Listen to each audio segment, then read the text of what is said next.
Alrighty. And looks like stream is starting. Everything's cool.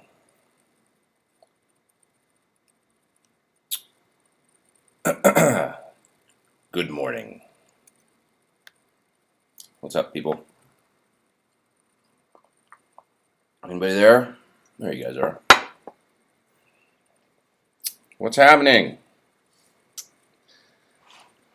So, truth be told, it was about 10:40 a.m. and I was like, what day is it? Oh, it's Sunday. I think I have to do this in 20 minutes. I completely forgot. What's up?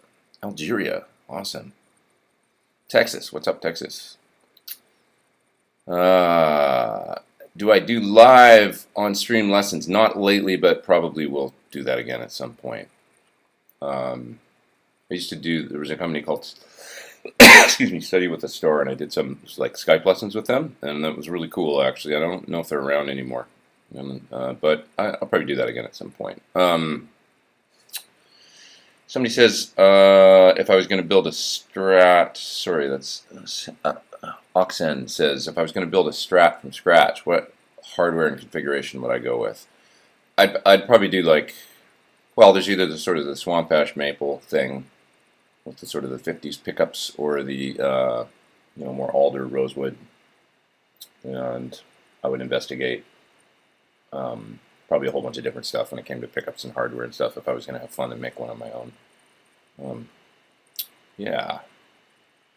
I'm a big fan of the Sur V60 LPs. I've used them forever, as well as the ML Classic is great. Ron Ellis made a set of Tele pickups for me that I love, and he's been saying he'll send me a set of his Strat pickups, so I'd love to try those in something as well, just to try something else, because it's fun to try different stuff. So I just realized that I'm going to be in Tokyo same time as Steve Lukather and my buddy Jurgen Carlson. They're playing over there with their band Nerve Bundle, so I'm super stoked. 19th and 20th, I'm going to go see Lukather, and I just saw them the other night in at the Big Potato. It was great. That's my other realization this morning, besides the fact that I had to be here and do this. Hey, from Brazil. Let's see. What else?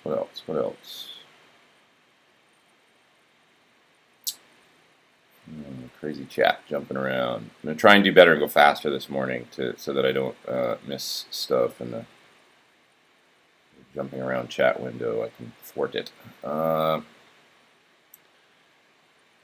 Kurt says, how about telling us how I improved I can't talk today. Improvisational skills. Like when we're going to live, like when people go to a live blues jam, before YouTube jam tracks and all other things. Man, really just playing. That's it. I mean, getting out and playing in bars a lot. I used to gig a lot more in LA. Like, I'd go out and play cover gigs and stuff. And I played with this other guy named Gene, and we'd go out and do acoustic gigs, like just the two of us on acoustic guitars. And Gene, his name's Gene Siegel, great guitar player and singer. And he was a monster. Well, first of all, he could remember just about any song from memory. It was crazy. Like, he could pretty much play, like, you could just name any old song. It'd be a Carpenter's song or something, and he'd like start to bust into it and figure out the changes, and he could do it. And he was an inspiring guy that way, and he could just kind of, really solo easily over everything. So just kind of watching him and other guitar players that I played with, my friend Frank Symes, great, Hendrix and Jimmy Page kind of chops and stuff like that. And very, they'd take long solos and just be flowing. Just playing with people like that really was all it was, getting out and playing. How was Lukather? It was great. It was really fun. I was tired when I went, to be honest. We'd done a 4-hour one of these, the Tone Talk with Dave Friedman and John Suhr, and we sat and talked for like 4 hours about guitar, and I'd worked all day at that point. So by then it was like, and not only that, we like killed most of a bottle of tequila that night doing the Tone Talk thing. So then I went to go see Lukather, and I was like, I was by, I don't know, the end of the set or whatever, I was like, I think I'm going to go to bed. I was cooked, but it was great. It was great to get in and see it. It was packed. He's awesome. Band was awesome. Jeff Babco, keyboard player, is incredible. Toss Panos, old friend of mine, playing drums, so good. Sweden and Turkey and Italy and Chile. This is so awesome. Manitoba, what's up? Okay. Let's see.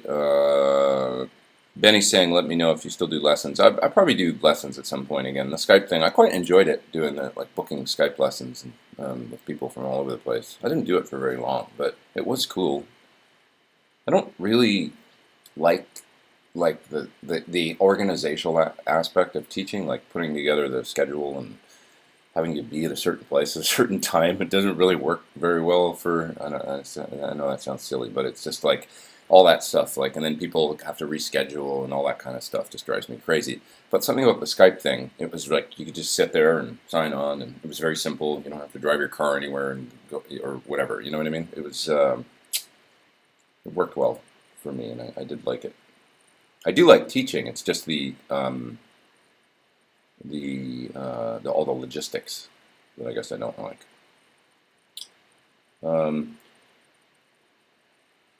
Aside from music and guitar, what is something that has kept me going and stayed motivated in my life? I guess that's from Gavin. I guess I like traveling and I like to see different cultures and different places and stuff. So that's why music for me, like I really appreciate the fact that I've been able to travel so many places and see different things. So that's really fun. There's always more to see, always more places to go, and I find it very motivational to get out to just go to different places. And I'm not really like a museum guy or anything like that. Like I go to some of these places and I like to just put on a good pair of shoes and get out and walk and get out and experience stuff. You know, just walk around cities. Like I walk like miles and miles and miles and miles and just go see what is out there, and without a lot of agenda generally. And that I find really, really, really fun. So just, I guess, travel. Hi from Norway. Speaking of travel, Holland, Norway, and Ohio. I've been to those places. Argentina. I miss Argentina. Norway is such a beautiful country. God, I had a lot of fun in Norway. We played there a lot with Chris Cornell. With also, no, I think that's the only artist I've been to Norway with was actually Chris.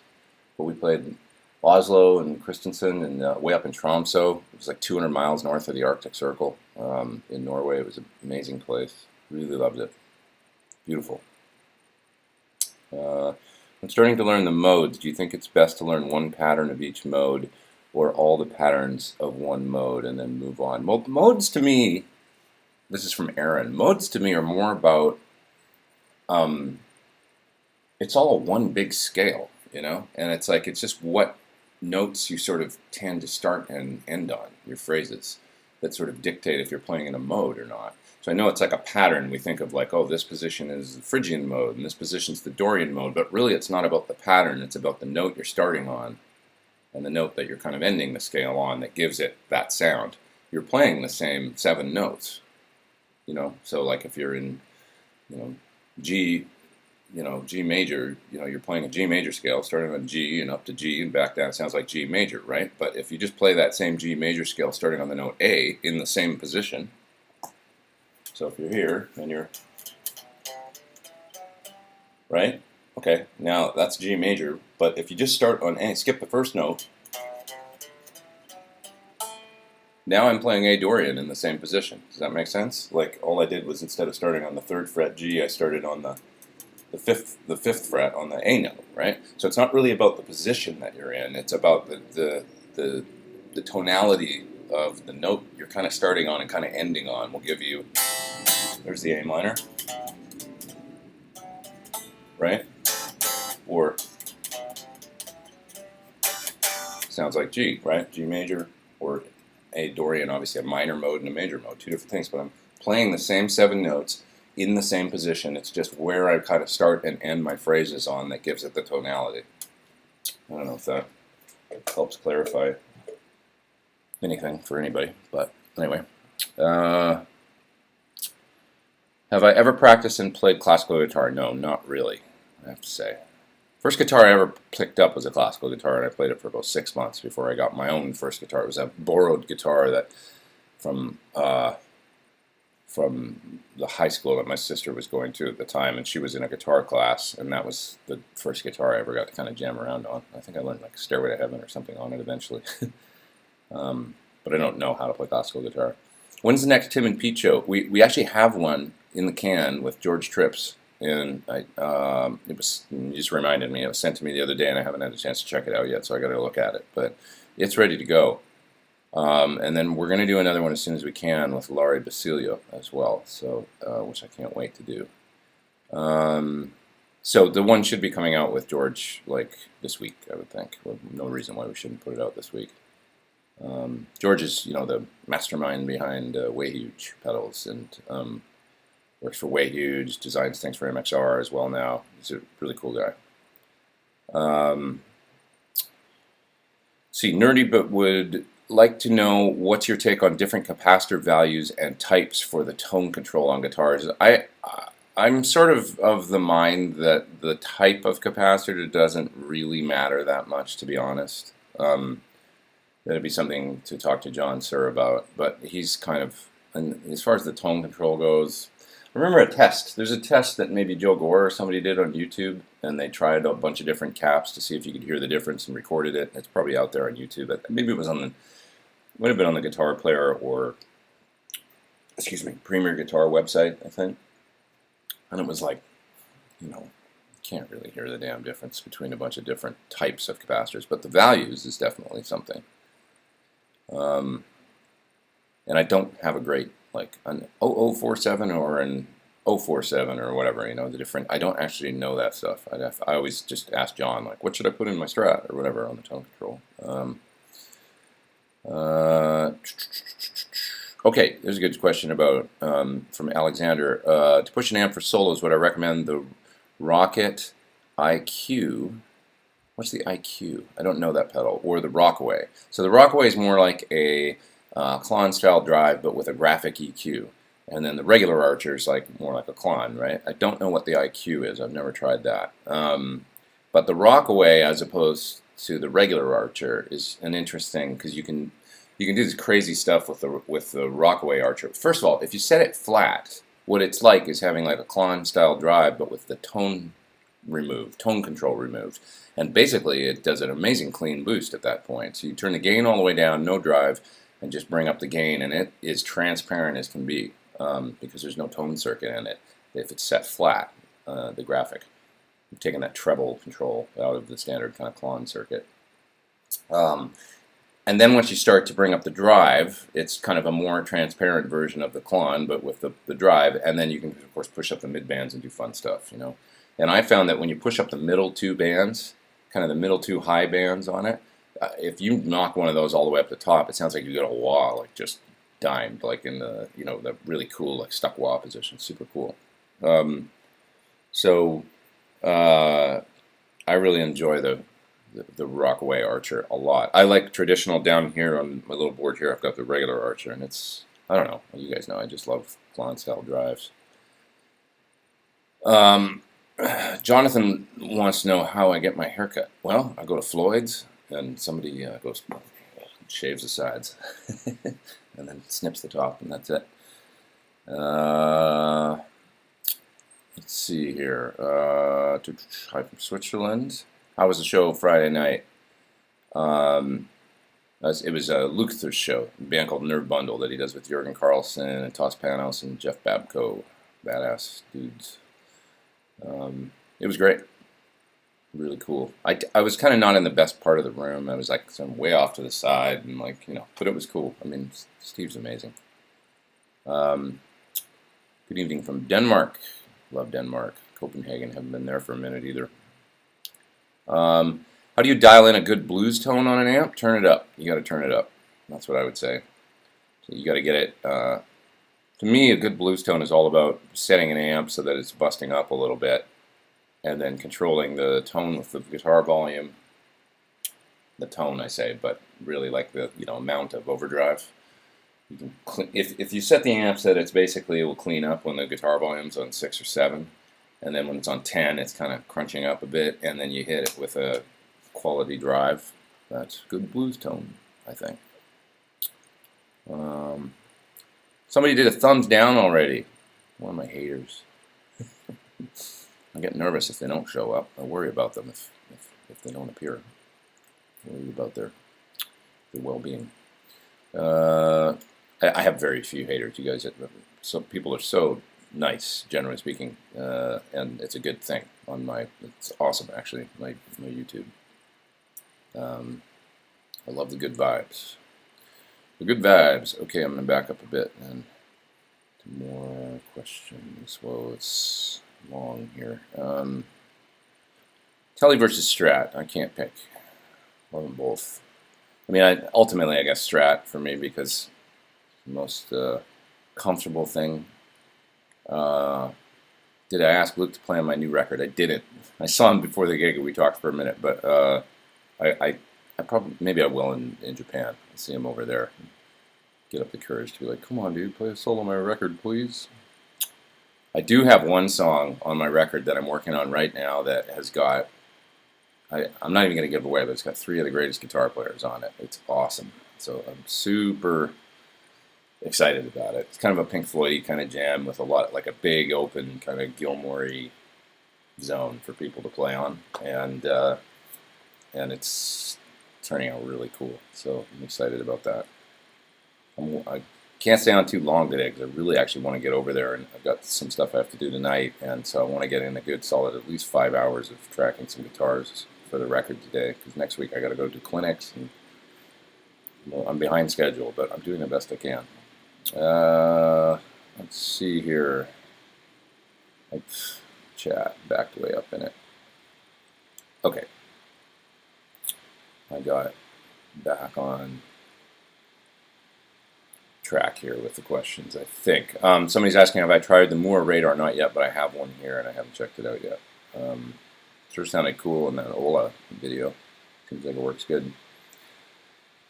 Thoughts on staggered poles in single coils with modern necks? I think whatever Sir does is doing it right. I think maybe it's a little less of a stagger, I could be wrong about that, than a traditional Fender pickup, but it seems to work well. I think he's got it sorted pretty good.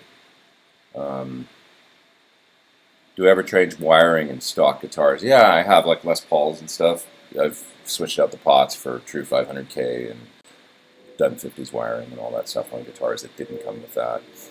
I have some pickups and stuff. Will I ever demo the Fishman Fluence pickups? I don't really, or Greg Cox triple gristle pedal. I don't know that. I didn't even know he had a pedal. I know he's got an amp. I'd love to try it. That dude he's so good. He's an otherworldly good guitar player. And I'd love to have, he's one of the common suggestions for the Tim and Pete show. He lives in Wisconsin, so you'd have to figure out a way to work that out. What do I think of Slash's new Les Paul Anaconda? I haven't really seen it. It's green, I think, right? Am I going to be debuting or demoing my guitar at NAMM this year? I will be at NAMM, and I will have something to show at NAMM. Yeah, I'll be there. How much fret buzz do the strings on my Sir guitars have? Not very much. Specifically the low E and A strings. I've set up my Sir standard to the factory specs and have a significant amount of buzz. It could be the neck is too straight. They do. Sirs come from the factory like set up pretty precision. And if the neck bows back at all, you're going to get buzz. There's not a lot of leeway there because the guitar, it's like when you got a guitar that's plecked and set up perfectly for like awesome, like playability right from the factory. If it moves at all, now you're, especially if the neck bows backwards, you got a problem. So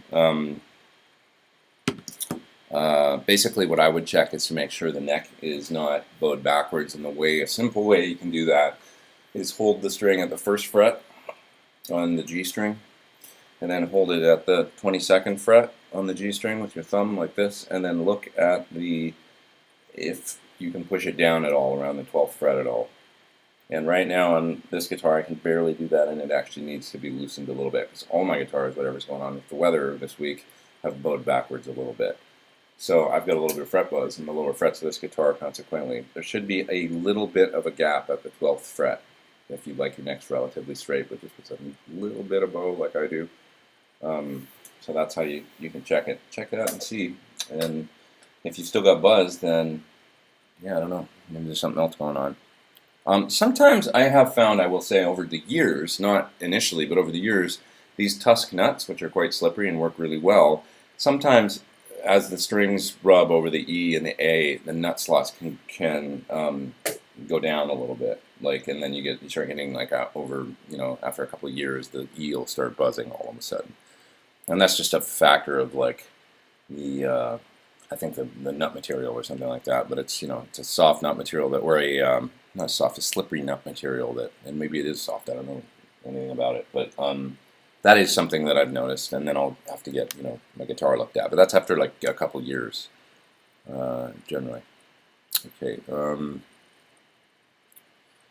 Let's see. For close mic IRs, do you find there's a big difference between a 212 and a 412? Not really, to tell you the difference. Matthew's asking that. Funny thing about IRs is when I was at Celestion last year, we were listening to, close back 112, close back 212, close back 412 IRs. And something about the 112 is actually really appealing. And it's the kind of thing that with IRs you can easily A/B against, because you can just listen to them against one another. And Andrew from Celestion was like, he was kind of like taken aback by that. He was like, yeah, I kind of prefer almost the 112, like in some ways. And you wouldn't think that. You think, oh, the 412 is going to sound better. But then you got to remember that there's all that other sound from those other speakers that kind of aren't getting picked up directly by the mic, that are getting into the microphone later. And there's something more diffuse and less defined about like them. And the more speakers you add, it can still sound really cool, obviously, and I generally gravitate towards the 412, but there is something that's not as direct about it. And when you listen to the close back 112, you'll notice it's very focused, and that's a really cool thing for some sounds. But beyond that, yeah, I mean, close back 212, close back 412, they can both sound great when we're talking about, a close mic IR, or a close mic cabinet in general, in the real world, like close mic, the real deal.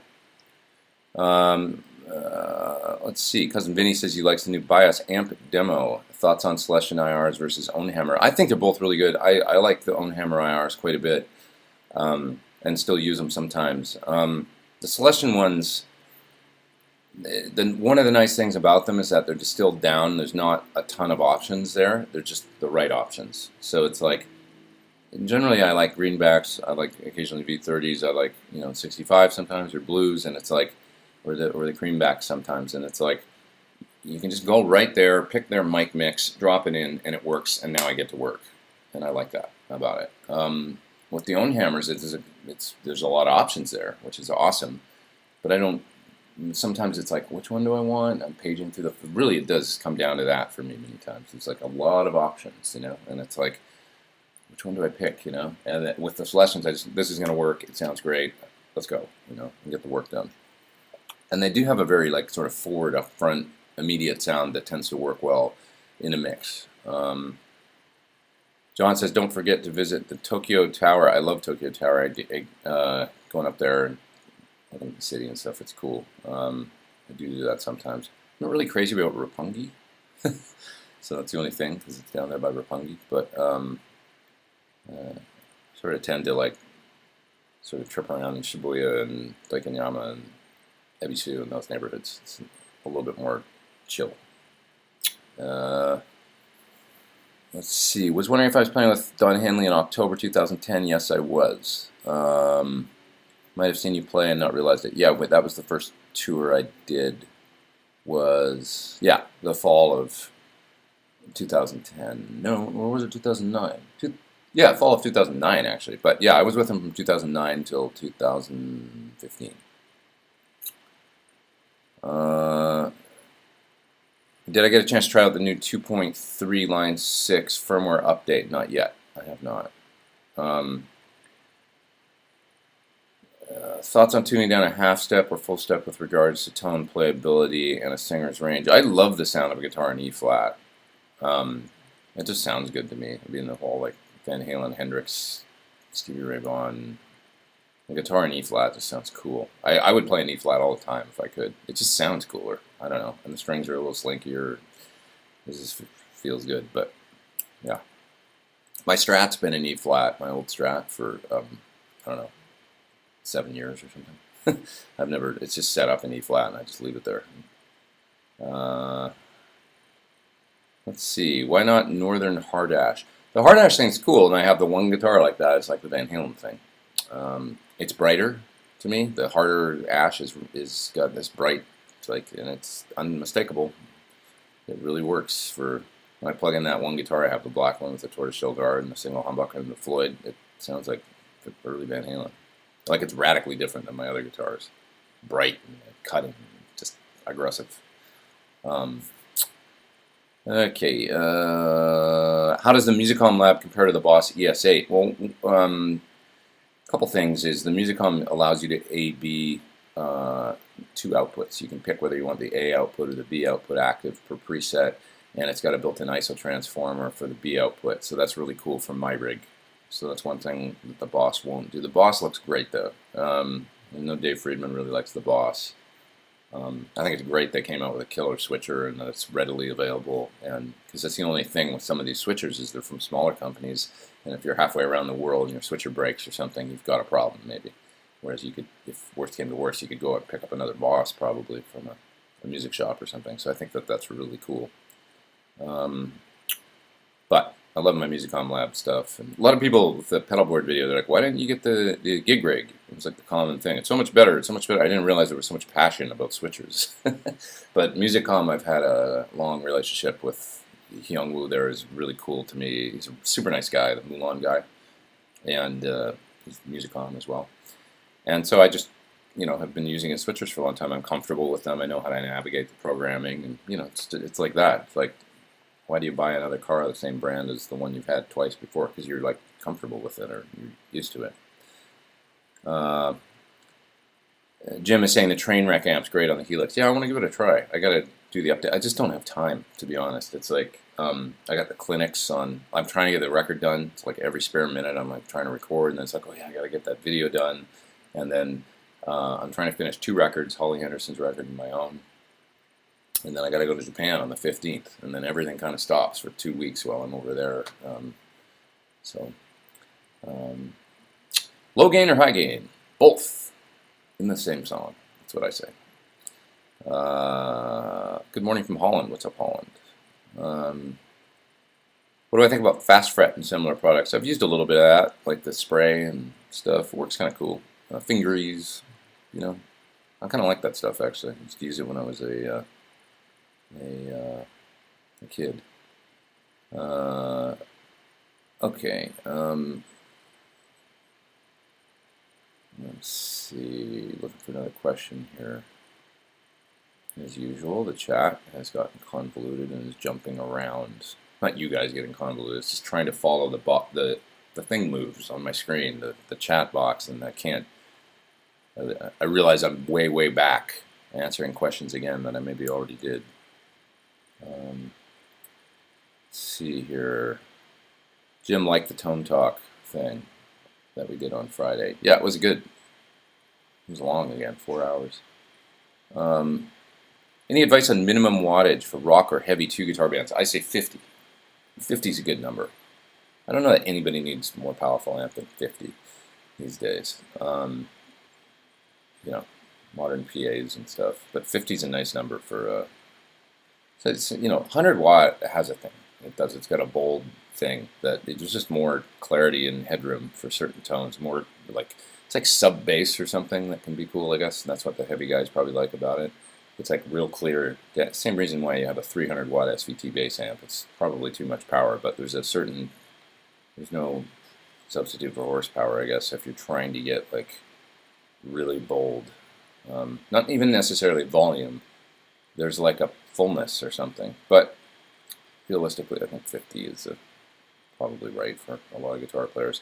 And, you see a lot of guys playing 100 watt amps, and it's like that technically at the volume of a like 10 watt amp. The master turned way down and stuff, and because they're playing clubs where they can't even. So what's the point at that point?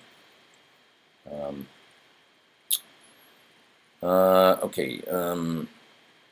Somebody says, I see you change your timeline for the Boss DD500 on the board. How come? I just wanted to try something else, actually, because I've used the timeline for so many years. Now, I love the timeline. It's great, but I just wanted to try something. That's it, really. I just want to see if I like it. I might switch back. I don't know.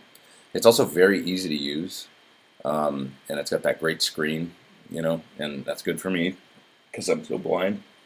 So it's like I could see it. And um, Dave Friedman says it basically sounds like those old Roland delays on the dual delay setting, the STD 3000. So it's like cool. That's kind of the sound I want in the loop. I don't need a lot of like a ton of character or anything. It's just like that stereo delay thing, giving your sound some ambience for solos and stuff. That's the main thing I'm doing with it. So, did I just cough and fart? No, I did cough and kind of burp. It was sort of like a hiccup, burp, like breakfast a little bit, and combination, but there was no farting. I would tell you if I did. Okay. See, I'm way back on the mode thing now. What up, YouTube? This is a drag. I answered that half an hour ago. So sorry, guys. I'm trying to make this work. Chris Sherwood says he's having some problems recording with UAD amp plugins while monitoring through Apollo and monitors. It sounds great. The UAD record is on, but recorded playback in Logic sounds very bassy and fuzzy.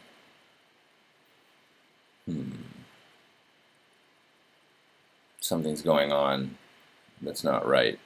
It should sound exactly the same. Why don't you turn off the input in UAD, so mute the input and listen to the channel that you're recording on in Logic. Try that. You got to listen to one or the other. You either got to have your channel strip in Logic muted and have the channel strip in UAD console open and unmuted and be listening to that, or vice versa. Mute the UAD channel strip, open the channel in Logic. As long as your buffer settings at 64 or 128, you shouldn't have that much latency. It should be fine to play to, and they should technically sound identical. Like you shouldn't have some difference. So you've either got a plug-in on the channel in Logic or something. If it sounds radically different, that's weird. I would say unmute them both, like, or mute one, unmute the other, and then vice versa, and see if they sound the same. They should. Let's see. Do I like solid state? Well, for certain things. Ease of use on that silly little Blackstar battery-powered amp works fine. But ultimately, I like tubes. Is that a go down on the wall? Yeah, it's a go down nylon string. Wonderful, wonderful guitar that I used last year in France on tour. And Phil Smith coincidentally says, "Greetings from France." Let's see. Bill says, "Awesome video with John Button. You guys rocked." John worked his ass off on getting YYZ down. I'm so stoked that he came and did that. We had fun. Yeah, if you guys didn't see, we played YYZ in this video for this Geddy Lee bass preamp this week. Oh, so it's on my channel. It was fun, really fun. Hard to try and get it to lock up. I pulled the original drums off YouTube. They're, original tracks are up on YouTube, so we played to Neil. It was fun. If I had to use a modeling amp or profiler, which would I choose? Well, I've kind of used them all at this point, I feel like. So I've chosen them all at different times. The Kemper, the Axfax. I have an AX8 sitting right here on my desk. I have a Helix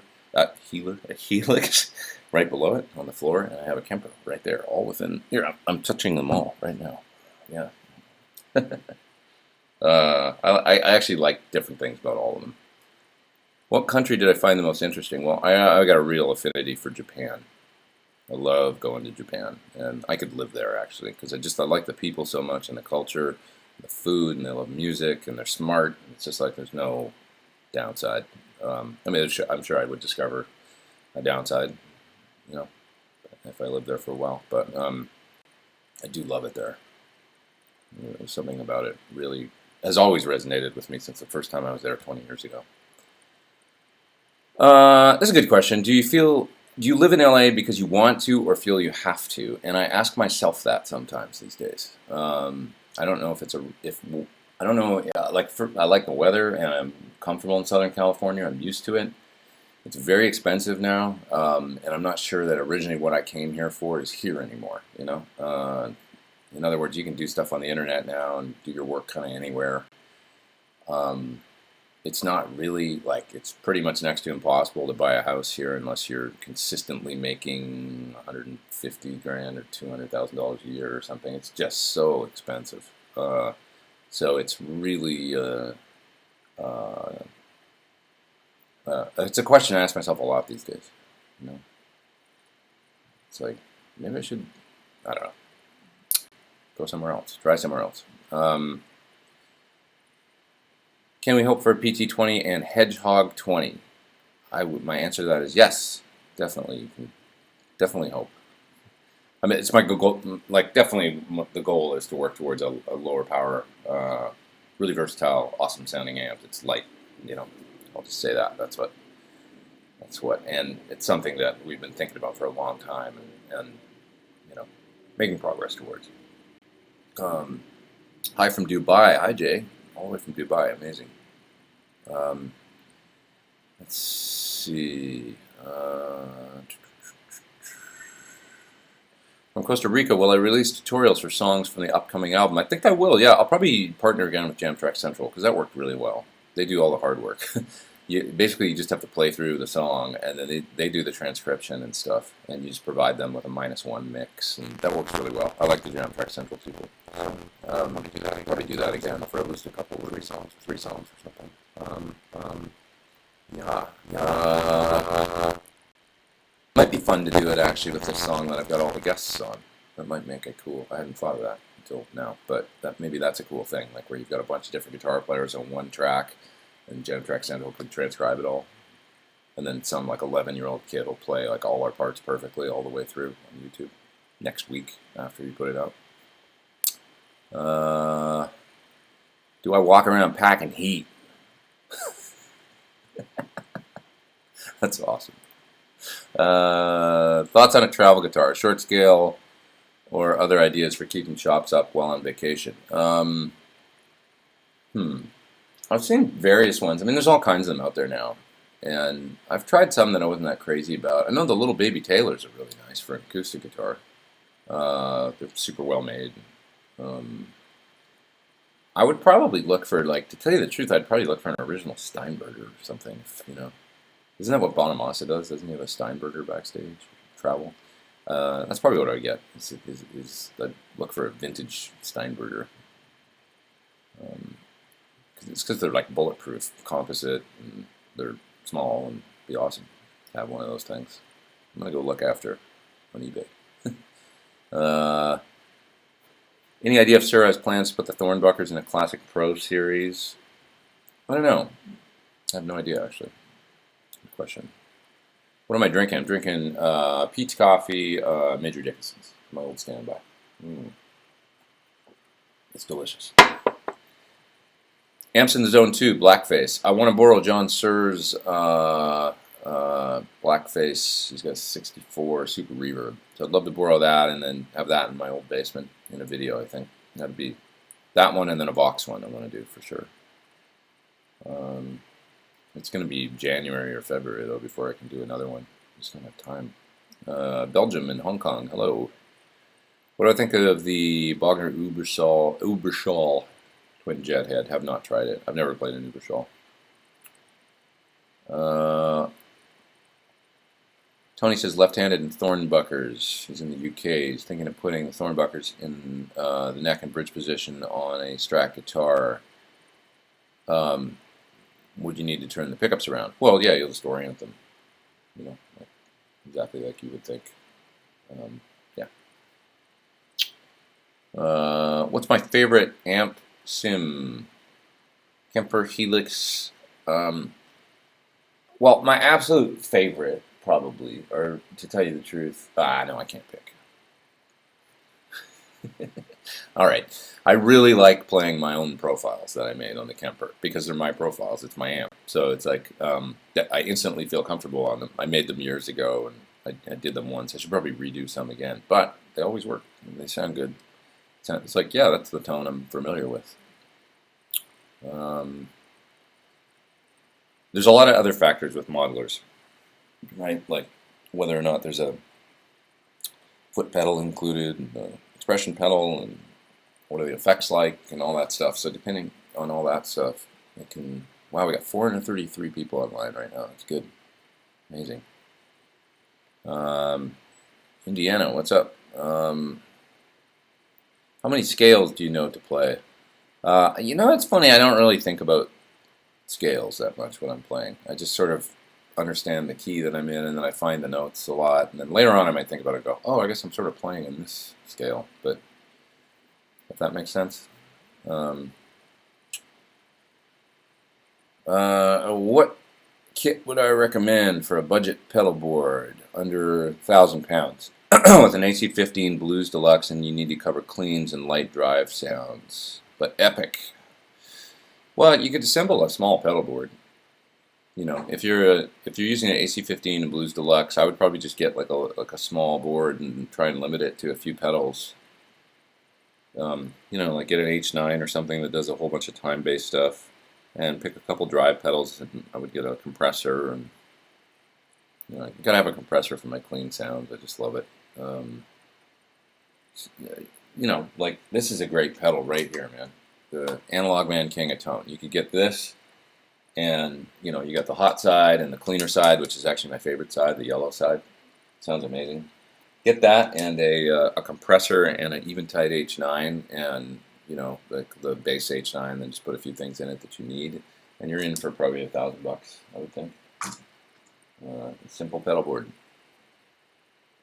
If you're talking about a modeling kind of thing, you could get into the Helix and stuff, but they're a little more money than your budget. That Nux thing is good too, by the way. The Cerberus or whatever it's called, that I did a demo of recently. Really cool for $399, I have to say. Like great drives, analog drive section, nice time-based stuff. Check that thing out too. It's very inexpensive, and it does sound really good.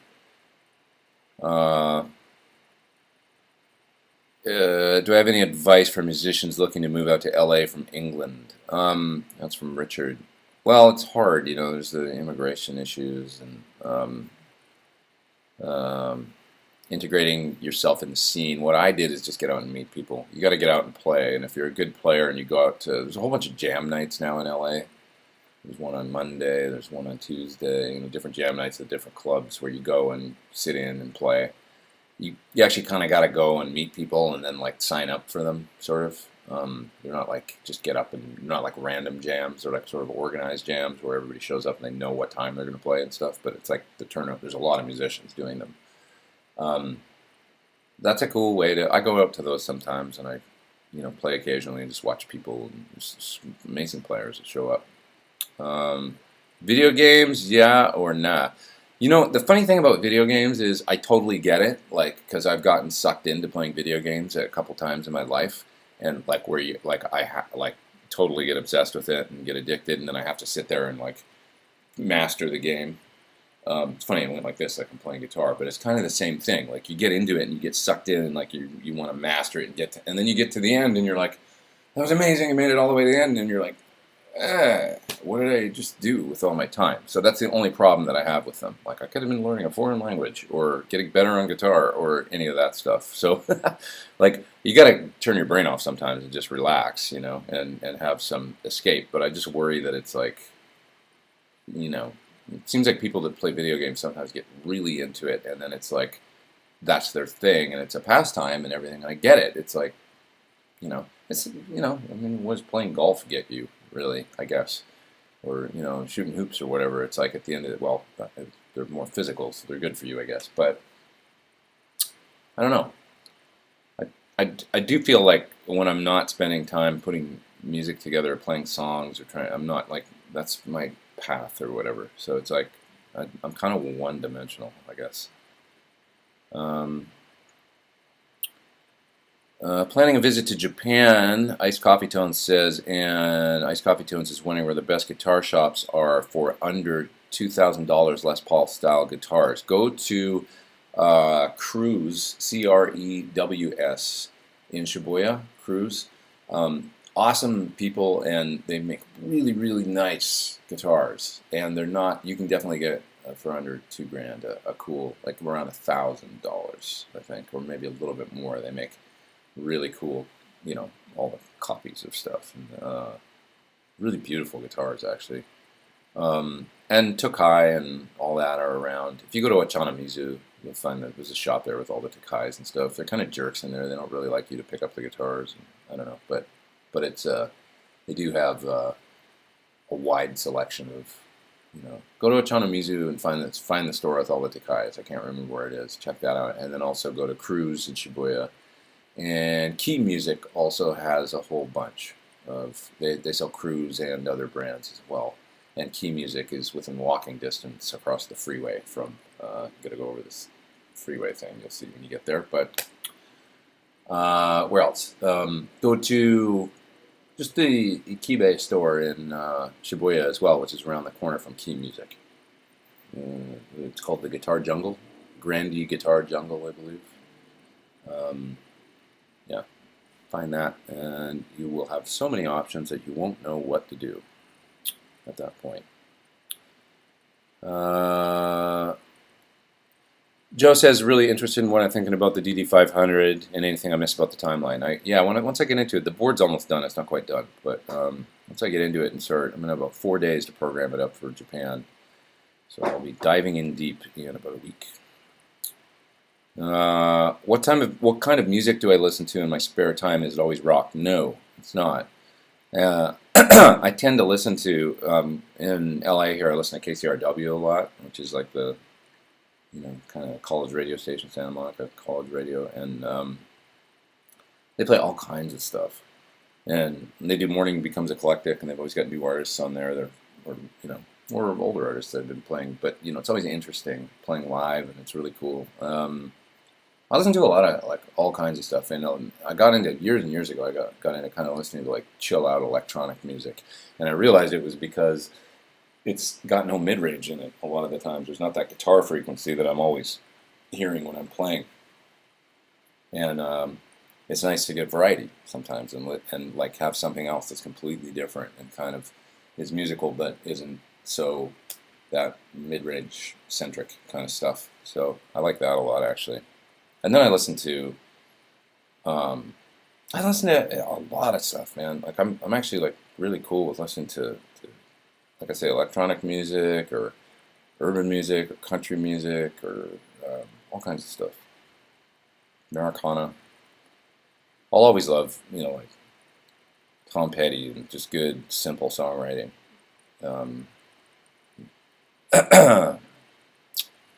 Somebody's in Studio City. What's up, Studio City? My homie. Okay. When will we see part 2 of your new pedalboard video? Well, I'll film it this week as they're finishing it up, and because it's almost done.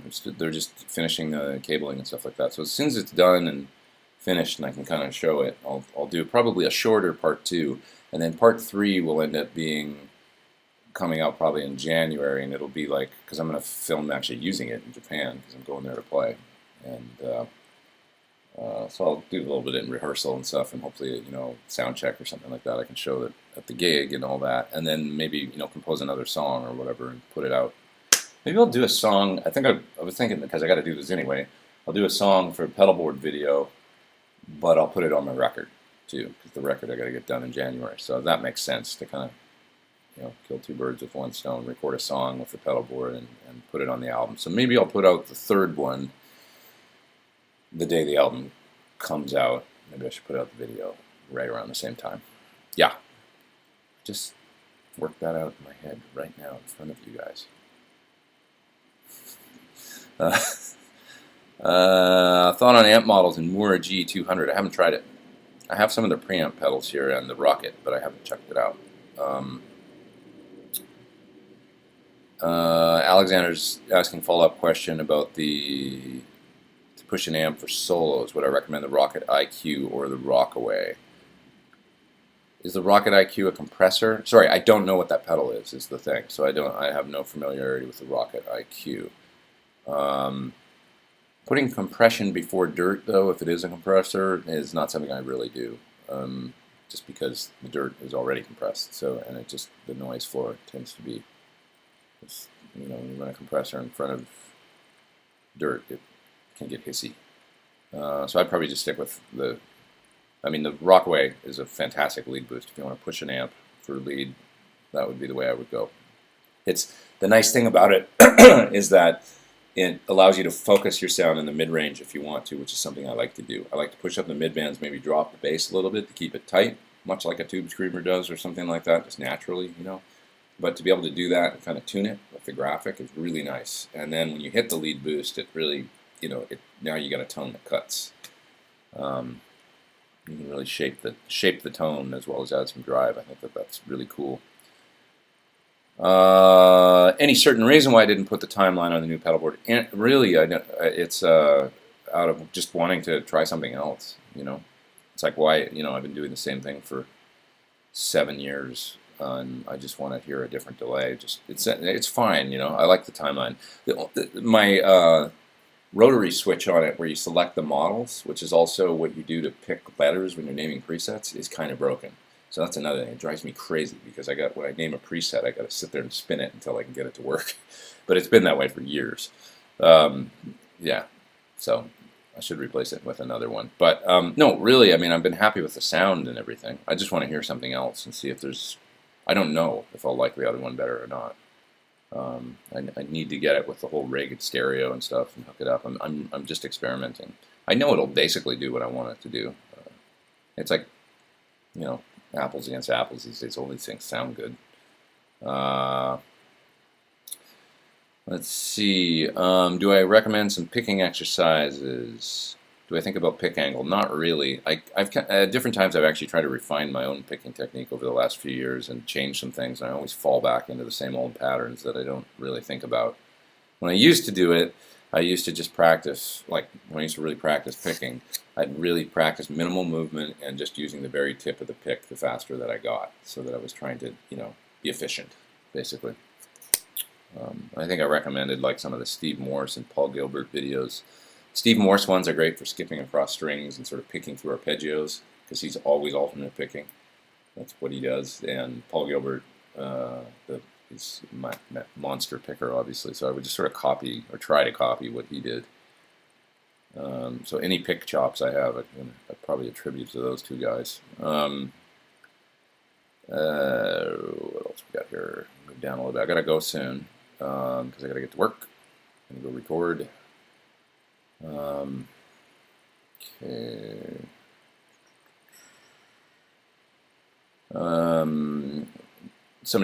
Michael's asking about guitar setup. Do I prefer low, high, or in between action?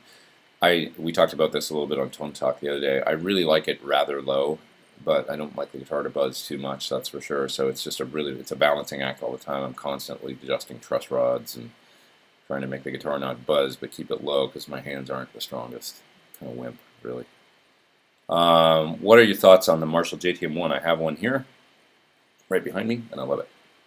JTM1 is totally cool. It's a great sounding amp, I think, for what it is. It's a silly little 1-watt amp that you plug into a 112 or one. I have it in a little 110 cabinet with a 10-inch greenback, and it's awesome. Sounds like, you know, Jimmy Page or something. It's super cool. Okay, do I like the MXR reverb over the Nunaber Immerse? I haven't actually compared the two. The Immerse is a wonderful sounding reverb, and the MXR on the Epic setting is probably similar to that, you know, that super long, like, ambient. You know, I got the MXR and I plugged it in, and I was like, whoa, that sounds amazing, and I just went, I'm just going to put this on my board, and I didn't think about it beyond that. But you're right, the Immerse is another one that would, you know, probably do a similar thing. So, okay. Let's see. Oh, can I tell you again who the new amazing girl artist you were talking about Friday night is on Tone Talk? Her name's Holly Henderson. So, Holly Henderson from the UK. So anything that she's got up online right now, you can kind of hear her, like she's put up a couple of EPs and things. This is her home-produced stuff that's out there right now. But it's interesting, you know. Wait till you hear what we've done. I think we've made a really great record. And I'm going to actually do one more session with her tomorrow to just finish up some background vocals on things. And then it's done, you know, I have to mix it and stuff. I don't want to put a trumpet solo. I need to hire a trumpet player and have a trumpet player play on one song. But it's a really great record, and especially you know, how young she is and stuff. She's just super talented. Um, all right, let's see. What amp is more versatile and rock blues oriented amp for apartment situation with reactive load, the Bella or Badger 30? It's a question from Slovakia. Which amp is more versatile and rock or blues oriented for apartment situation, the Bella or the Badger 30? Well, I would say if you're more of a US amp tone person, then it's the Bella. If you're more of a Marshall or Vox kind of person, then the Badger 30. That's a better way to go at it. The Badger 30 is probably more versatile as far as like you can get from, a nice clean sound all the way through to a fairly high distortion sound out of it. Whereas the Bella, you can't really. It's like more. It does sound great cranked up, but it's not, like hard rock gain or anything like that. It's meant to be kind of a clean pedal platform. So think of the Bella as basically like an optimized Fender, and the Badger 30 is more of a UK sort of Marshall-y tone. Alrighty. Any thoughts on covered versus uncovered pickups? It does make a little bit of a difference. If you get aftermarket real nickel covers, like raw nickel covers, it makes very little difference. That's why we use them on Thornbuckers. And the Thornbuckers you can get in gold now, but know that they're going to be a little darker. The gold is the worst offender as far as affecting the tone. So I don't mind having the covers on at all. If the main thing is try it and see if you like the guitar. If it sounds good, then roll with it. But it definitely does open up the pickup a little bit to not have a cover at all. But nickel is like almost impossible to hear. The ones we use, it's such a minor difference. Second you go to chrome or to gold actually really affects it quite a bit. Okay. Oh, okay. Somebody's saying the Rocket IQ is a compressor with a graphic EQ. Yeah, I wouldn't use that for a lead sound. I wouldn't. It might be a great pedal for other things, but I wouldn't use that to kick the front end of an amp. I don't think so. Maybe it's amazing, but my inclination is that it's probably not the right use of that pedal in front of gain. If it's a compressor, your noise floor is gonna go way up, especially if you start kicking in EQ, which adds noise. Anytime you boost with an EQ, it's like you're adding some noise. So you're gonna get noise on top of noise. Front loading or back loading a speaker make any difference? It does. I can't really quantify right now exactly what, but yes, it does make a difference. I don't remember what the difference is, to be honest.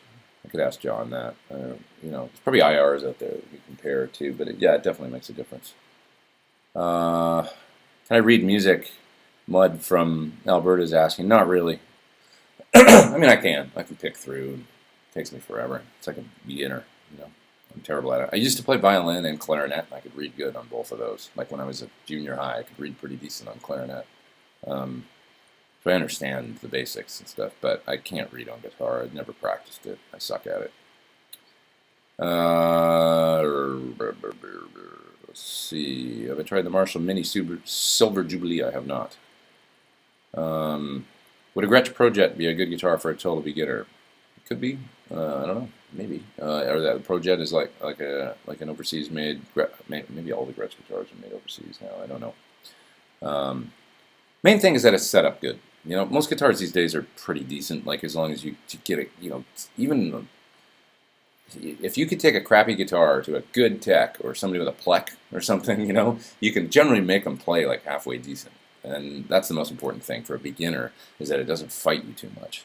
So, if the guitar's fighting you, and it's if I pick it up and it's like, God, this thing's a pain to play. Like imagine a beginner, it's like next to impossible. You're just gonna be like, this is too hard. I don't want to do this. So you have to make it easier for people when they're just starting out, I think. And that just means a visit to a tech and make sure the thing's set up right. Make sure the nut's not too high, because that's a common thing with, especially with cheaper guitars. It's just like the nut isn't right, and no matter how low you set the bridge, if the nut's too high, yeah, it always feels bad to me, and it sort of doesn't play in tune. What else? What else? Gonna go soon. It's 12:04. I'll go till 12:10, and then I'll gotta bug out. Um, do I sing? Yes, I do. Um, Not all the time, but yeah, sing on gigs and stuff like that. When it's called for sure. Hi from Columbia. What's up, Columbia? Okay, gonna answer as many as I can here. I heard of the Minotaur boutique pedal made in Greece. I have not. I would try it though. What do I think of what is happening at Gibson? Well, I haven't heard anything in the last week or two, but I know they're in, serious deep debt.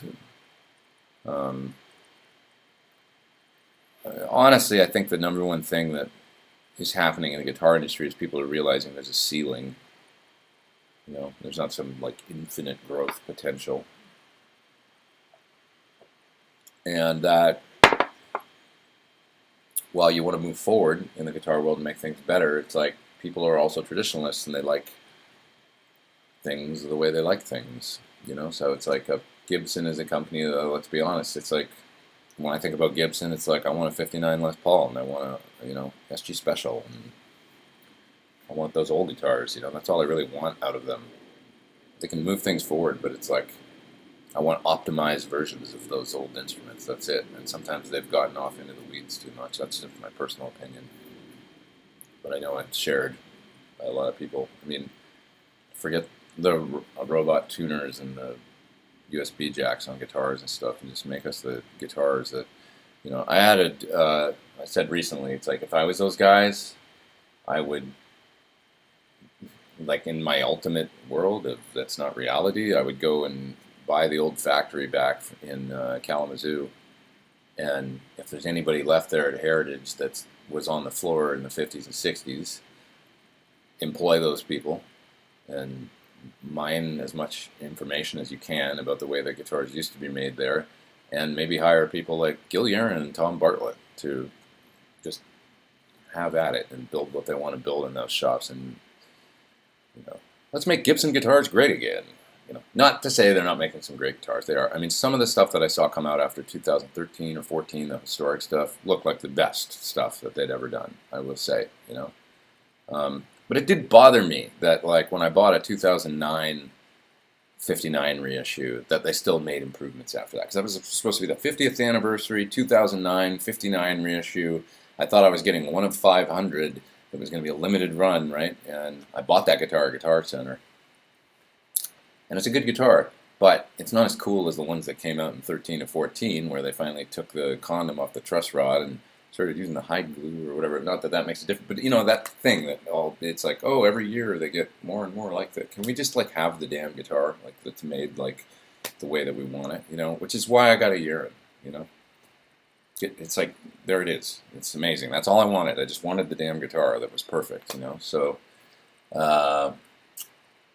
yeah. So I just feel like, God, just slim down, trim it down, make the best guitars you possibly can, the way that they used to be made. Hire the people that will do it. Like, give them free reign to do what they want to do, and be like, hey, we're back. Like, and smaller, but like basically almost like a custom shop that is making just like where people just start getting really excited about it again. Because I know, right, as customers, I would be excited about that. As a guitar nut, I'd be super enthused if I heard that they were doing that, and treating the employees right, and everything, all that good stuff. So I don't want to bash on them too much, but I think you're just seeing the what's happening with them is a result of the direction they've chosen to take over the years, and now they're in a pickle, I think, financially. So I hope the best for them. I hope it all works out. John Hunter says he's looking forward to my clinic in Edmonton. I'll see you there, John, this week, I hope. And it's going to be fun. Looking forward to it. I got to practice it today. Have you ever tried a Heritage H150? I have not. I picked them up a couple times, but I don't really remember them. And I'm definitely would like to try them. And see what, because I know that there's still people there that really cared about guitar building and stuff and doing it like the old days, and I don't know, I find it interesting. They just didn't look quite right to me with their new headstock and stuff, and it was always like, oh, I don't know. Alvin says it's all about money. Unfortunately, it sure does seem to be that way these days. Yeah.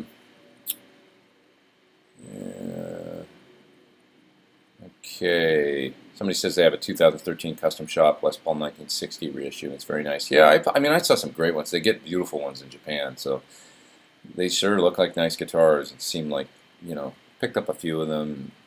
They're really cool. Tipper says, what was my first ever paid gig? Well, when I came to LA, I was just playing silly cover gigs and stuff like that for, $50 or whatever, initially when I was a kid. So I did a lot of that. All right.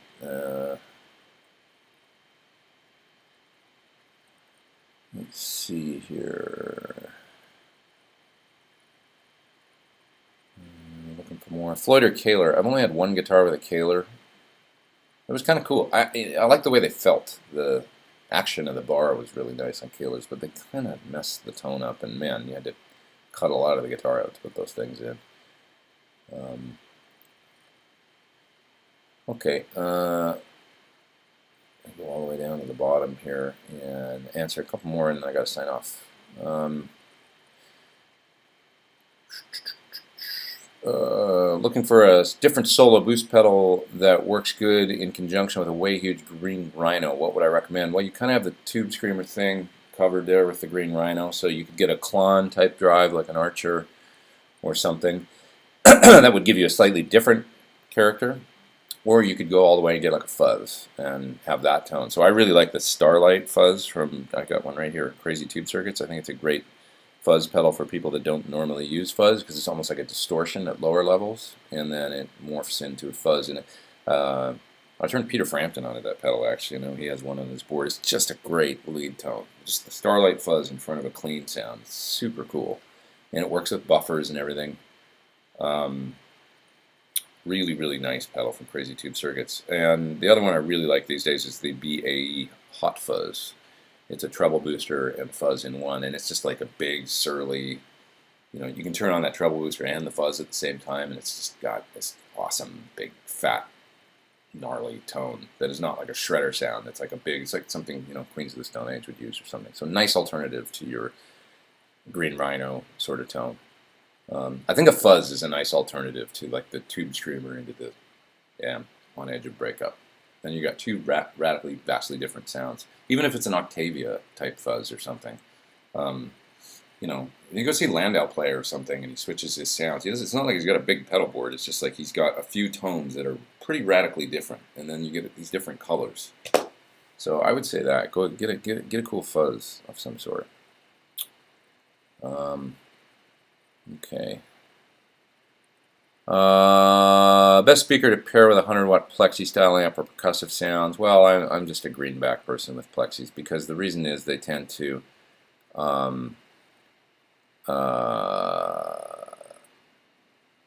just, what's the sound? It's like a filter that just works for a Plexi, because Plexis are a little gnarly and bright and kind of crazy, and so like a warmer, kind of like that greenback woody kind of thing, it just has a filter that makes the. Now you're asking about percussive, kind of like heavier sounds. I don't know. I mean, maybe G12H30 is going to give you more of that.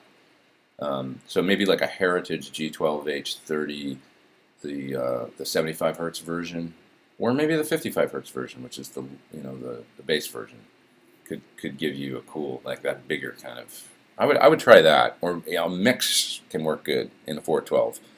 2 of the 25s and 2 of the 30s, and put the 25s in the top and the 30s in the bottom. Classic combo.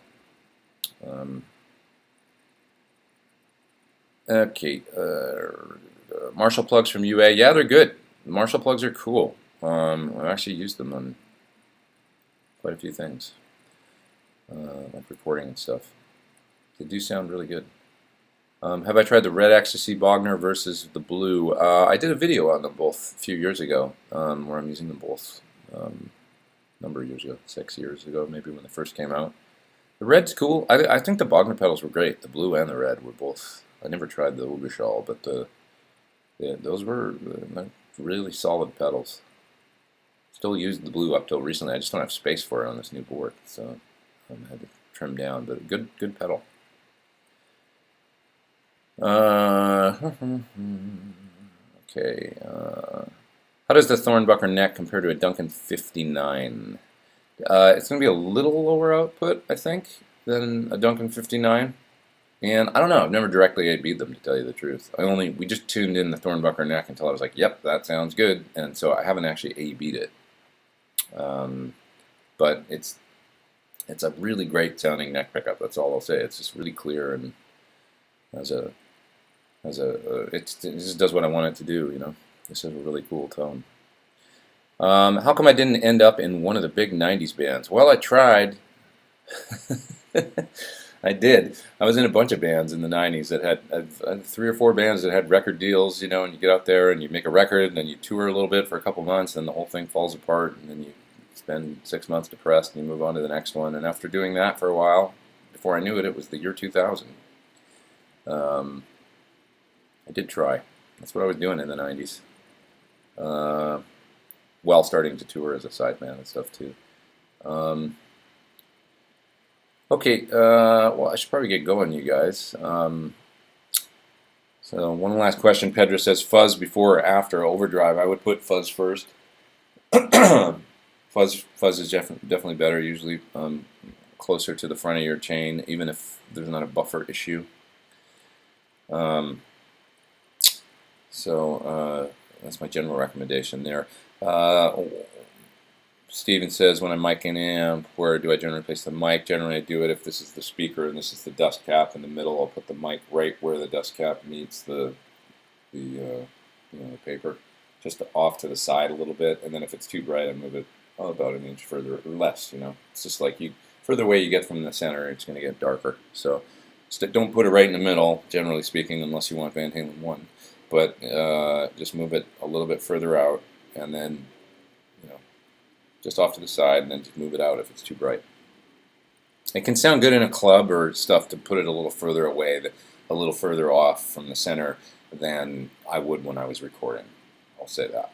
I might tend in a club to try and darken it a little bit more for the PA and just the sound of a big group.